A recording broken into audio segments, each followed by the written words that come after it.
مولاي صل وسلم دائما ابدا على حبيبك خير الخلق كلهم. کہ نماز تہجد کی جو فضیلت ہے اس کی سمجھ ہمیں اس آیت سے بھی آتی ہے. اللہ کریم نے اپنے محبوب حضور نبی کریم علیہ الصلاۃ والسلام کو پہلے اس آیت کے اندر، آیت نمبر 79 کے اندر پہلے حکم دیا نماز تہجد ادا کرنے کا، اور بعد میں نماز تہجد کا انعام بیان فرمایا کہ اے میرے حبیب مکرم صلی اللہ علیہ وآلہ وسلم، آپ کا انعام یہ ہوگا، آپ نماز تہجد پڑھتے رہا کیجئے، پڑھتے رہا کیجئے. جب دن قیامت کا آئے گا تو اللہ پاک آپ کو اس نماز تہجد کے صدقے، اس نماز تہجد کی برکت سے اللہ آپ کو مقام محمود عطا فرمائے گا. اللہ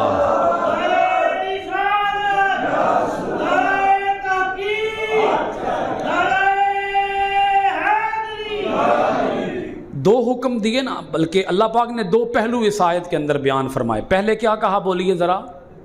نماز تہجد پڑھیں. پھر کیا فرمایا؟ محبوب انعام یہ ہے آپ کا رب. اور یہاں یہ بھی بات بڑی دلچسپ ہے، وہ رب تو ساری کائنات کا ہے، مگر یہاں فرماتا ہے محبوب نہیں ہوں، میں ساری کائنات کا ہوں، پر جیسے تیرا ہوں ایسے کسی اور کا نہیں ہوں ساری کائنات کا ہوں، پالتا میں ہی ہوں، سب کو میں ہی پالتا ہوں، سب پر کرم نوازی میں ہی کرتا ہوں، سب کو اپنی رحمت میں ہی عطا کرتا ہوں، پر جیسے کرم نوازی محبوب آپ کے اوپر کرتا ہوں ایسی کرم نوازی کسی اور کے اوپر. عسیٰ ان یبعثک ربک مقام محمودا، محبوب ان قریب آپ کا رب آپ کو مقام محمود عطا فرمائے گا. آپ پڑھتے رہا کیجئے کیا؟ نماز تہجد. حضرت مجدد الافسانی رحمۃ اللہ تعالی علیہ آپ مکتوبات شریف کے اندر فرماتے ہیں کہ مقام محمود پر فائز ہونے میں نماز تہجد کا بڑا خاص دخل ہے، کیونکہ اللہ پاک نے یہ دونوں باتیں اس آیت کے اندر اکٹھی فرمائی ہیں کہ محبوب آپ نماز تہجد پڑھا کریں، آپ کا رب آپ کو مقام محمود پر جگہ عطا فرمائے گا، مقام محمود پر فائز فرمائے گا. تو یہ نماز تہجد کی خاصیت ہے، نماز تہجد کی برکت ہے. نبی کریم علیہ الصلاۃ والسلام نماز تہجد پڑھتے رہے اور آپ کا رب آپ کو بالیقین عطا فرمائے گا. بولیے کیا؟ مقام محمود. اللہ پاک اپنے محبوب حضور نبی کریم علیہ الصلاۃ والسلام کو جب مقام محمود عطا فرمائے گا تو نماز تہجد کی برکت سے ہی عطا فرمائے گا. تو اگر حضور کو مقام محمود ملے گا تو حضور کا امتی اگر نماز تہجد پڑھنے کا معمول بنا لے، آپ اندازہ لگائیں پھر امتی کو کیا کچھ حاصل ہوگا. کچھ اندازہ کر سکتے ہیں آپ؟ اب سمجھ لیں پہلے کہ مقام محمود ہے کیا. مقام محمود یہ ہے، محمود کہتے ہیں حمد کیا گیا، تعریف کیا گیا، جس کی تعریف کی جائے. نبی کریم علیہ الصلاۃ والسلام میدان محشر کے اندر اللہ سے شفاعت کریں گے، سفارش کریں گے، اپنی امت کی بخشش کے لیے حضور شفاعت کریں گے.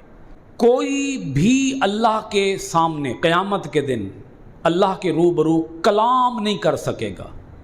کسی کو اللہ کے سامنے گفتگو کرنے کی مجال، جرت ہی نہیں ہوگی کسی کو کہ کوئی اللہ سے ہم کلامی کا شرف حاصل کرے، اللہ سے بات چیت کرے. حضرت موسیٰ علیہ السلام اللہ تعالیٰ کے بڑے لاڈلے پیغمبر ہیں جی، لیکن وہ بھی اللہ سے کلام نہیں کریں گے، کیونکہ قیامت کے دن اللہ کا قہر ہوگا، اللہ کا غضب ہوگا، اللہ جلال میں ہوگا.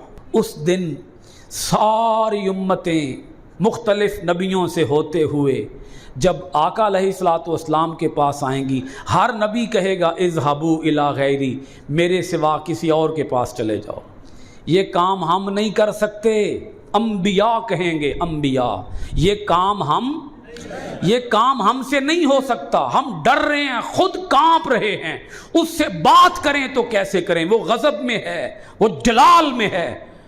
تو اس دن جب ساری امتیں در در سے ہو کے جب حضور کے دروازے پہ آئیں گی، حضور یہ نہیں فرمائیں گے کہیں اور جاؤ، ہر کوئی کہہ رہا ہوگا نفسی نفسی، مگر حضور کے لب پہ ہوگا انا لہا، باقی کہیں گے اس کام کے لیے ہم نہیں ہیں، حضور فرمائیں گے اس کام کے لیے میں ہی ہوں۔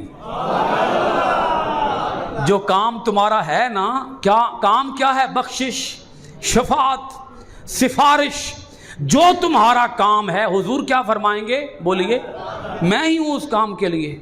تے بندہ در در دے دھکے کھا کے ٹھوکراں کھا کے جس وقت کسی ایسی جگہ پہنچ جائے جتھے او دا کم ہو جائے، ہیں جی، جتھے او دا تے پھر جتھے کم ہو جائے جڑا کر دے وے او دیاں پھر تعریفاں ہوندیاں، کرتے ہیں تعریفیں کہ نہیں؟ وہ کہتے ہیں اس کم واسطے میں بڑے دھکے کھا دے، بڑیاں ٹھوکراں کھا دیاں، ایک کام میرا کدروں بھی نہیں ہویا، جے ہویا تے تواڈے کولوں ہویا، تسی میں نے خرید لیا ہے، زندگی تواڈے نہ کیتی، اج تو بعد تواڈا غلام ہاں۔ تو قیامت کے دن حضور کے لب پہ جب آئے گا نا انا لہا، اس کام کے لیے میں ہی ہوں، اور حضور کے لب پہ ہوگا امتی امتی، ہر کوئی کہہ رہا ہوگا میں بچ جاؤں، حضور فرما رہے ہوں گے میری امت بچ جائے۔ تو اس وقت حضور اللہ کے دربار میں سجدہ کریں گے، بات حضور بھی نہیں کریں گے، یہ نوٹ کر لیجئے بات حضور بھی، بولیے ایک کام حضور کریں گے، کیا کریں گے بولیے؟ اور حضور نے فرمایا کہ میں سجدے میں گر کے، سجدے میں اپنا ماتھا ٹکا کے جھکا کے اللہ کی ایسی حمد کروں گا جو اسی دن کروں گا، اللہ کی ایسی تعریف کروں گا جو اسی دن کروں گا، ایسے کلمات مجھے عطا کیے جائیں گے اس دن کے لیے، وہ خاص کلمات ہوں گے جن کلمات کے ساتھ میں اللہ کی حمد کروں گا۔ جب حضور اپنا سر سجدے میں رکھیں گے تو اللہ پاک فرمائے گا ارفع راسک، حضور نے کیا سجدہ تو اللہ نے فرمایا محبوب نہ آپ نہ سر جھکاؤ، آپ سر اٹھاؤ، یہ دن میں نے رکھا ہی آپ کی شان دکھانے کے لیے ہے، محبوب آپ نے کیوں سر جھکا دی، آپ سر اٹھاؤ، قل محبوب آپ کہو تسمع، آپ کی بات سنی جائے گی، آپ کہو محبوب آپ بولو، آج کسی کو بولنے کی اجازت نہیں ہے، پر اجازت ہے تو میرا حبیب آپ کو ہے، آپ تو بولو نا، آپ تو بولو، آپ کی بات سنی جائے گی۔ پھر رب فرمائے گا محبوب سل تو محبوب آپ مانگو جو مانگنا چاہتے ہو، آپ آج جو مانگو گے آپ کو عطا کیا جائے گا، واشفا تشفا، محبوب شفاعت کرو، آپ جس جس کی شفاعت کرو گے میں رب اس کی شفاعت قبول کروں گا۔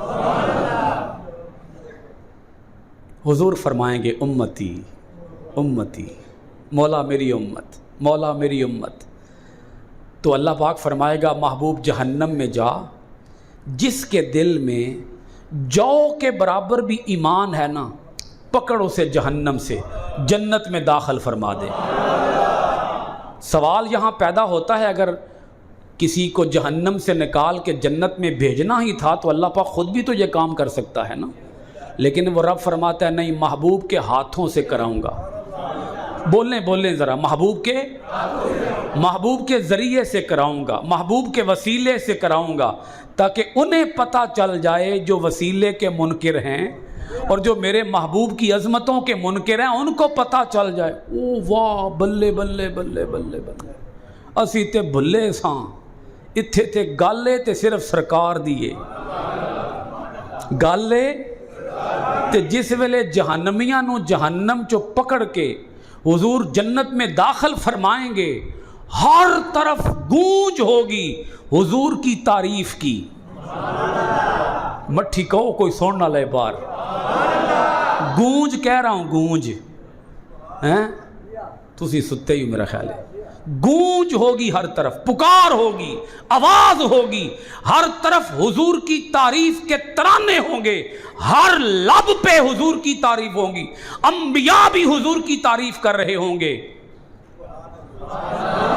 کہ واہ ہمارے سردار، واہ ہمارے سلطان، جو کام ہم سے بھی نہیں ہو سکا وہ کام آپ نے کر دیا ہے۔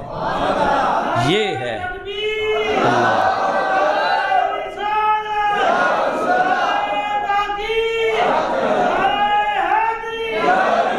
یہ ہے مقام محمود۔ ہر لب پہ کیا ہوگی بولیے؟ تعریف ہوگی۔ وہ اچھا حضور ان کو داخل کر کے نا جنت میں، حضور پھر آ کے سر سجدے میں رکھ دیں گے اور پھر وہی پکار امتی امتی۔ اللہ پاک فرمائے گا محبوب اب کیا ہے؟ حضور عرض کریں گے مولا ہور ایک ہی واری پھر میں نے جان دے، ایک واری پھر میں نے جان دے۔ اللہ پاک فرمائے گا محبوب جس کے دل میں رائی کے دانے کے برابر بھی ایمان ہے نا، جا اس کو بھی نکال اور جنت میں ڈال۔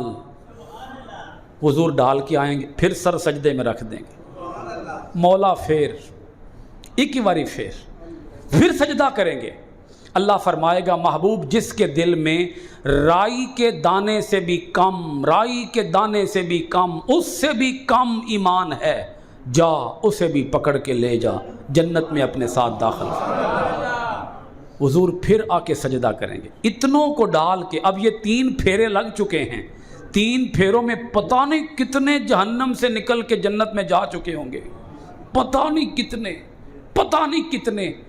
حضور پھر سجدہ کریں گے اور سجدے میں کہیں گے مولا جس نے زندگی میں صرف ایک بار لا الہ الا اللہ پڑھا ہے، ابھی وہ ہیں جہنم میں، مجھے اجازت دے میں انہیں بھی جہنم سے نکال کے جنت میں داخل فرما دوں۔ حضور انہیں بھی جب جہنم سے نکال کے جنت میں داخل فرمائیں گے، ہر کوئی حضور کی تعریف کر رہا ہوگا، تعریف ہی تعریف ہوگی، صفت ہی صفت ہوگی، ثنا ہی ثنا ہوگی، حضور کے ترانے پڑھے جا رہے ہوں گے۔ جب ترانے پڑھے جا رہے ہوں گے تو یہی تو مقام محمود ہے کہ اس دن تعریف ہو رہی ہوگی، تو بولیے صرف کس کی ہو رہی ہوگی؟ سرکار کی تعریف ہو رہی ہوگی، سرکار کی تعریف ہر لب پہ ہوگی۔ اب دیکھیں ساری خلقت، ساری ایک بار پھر بولو، ساری انسانیت از اول تا آخر جس میدان میں اکٹھی ہوگی، اس میدان کا نام کیا ہے؟ میدان محشر۔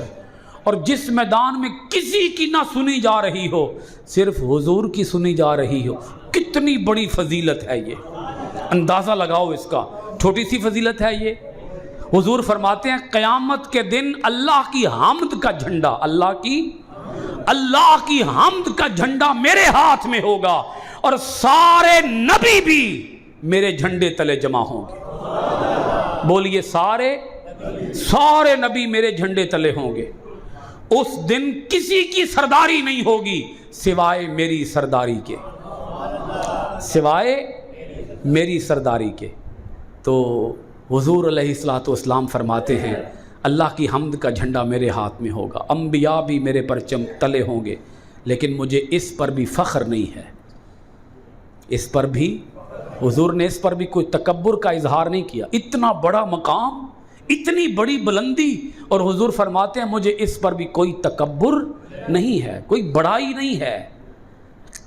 اب صرف ایک بات رہ گئی، اگر حضور کو نماز تہجد کی برکت سے ملے گا مقام محمود، تو اندازہ لگائیں اگر حضور کا امتی یہ نماز پڑھنا شروع کر دے،